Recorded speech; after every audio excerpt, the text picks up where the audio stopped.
Продолжаются пассивные работы у кооператива «Поиск». На 8 июня осталось посеять чуть более 100 гектар. В этом году площади сохранили: 300 гектаров зерновых и 50 кормовых, а вот структура поменялась. Планировали посеять 90 гектаров пшеницы, то в этом году мы ее увеличили до 140. Ну и соответственно, что на 50 гектаров мы сократим посев ячменя. Этот год подтопление коснулось кооператива. 50 гектар попали в зону. Скорее всего, эти участки подсохнут не скоро.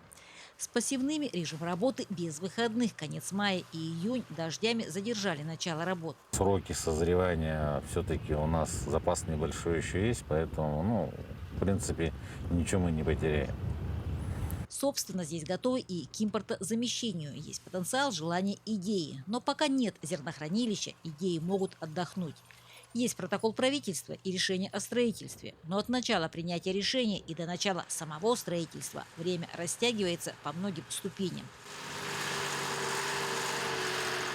Все зависит от финансирования. Да? Почему мы задержались с самим проектом?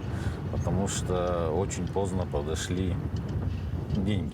Потому что люди сейчас у нас работают, им заплатили, они начинают работать. Опять же, это хозяйство умеет гибко реагировать в соответствии со спросом, идеями и своими реальными возможностями. Еще задумываемся о том, чтобы потихоньку начинать, наверное, мукомольное производство. Местная продукция, чтобы была местная мука, именно наша алекнинская. Но опять же, это все зависит от финансирования. Если мы попадем в эту программу, и наше министерство такую программу организует, да, что войдем, не войдем, либо вот через район будем добиваться о том, чтобы приобрести технику и оборудование мукомольное. Поживем, увидим.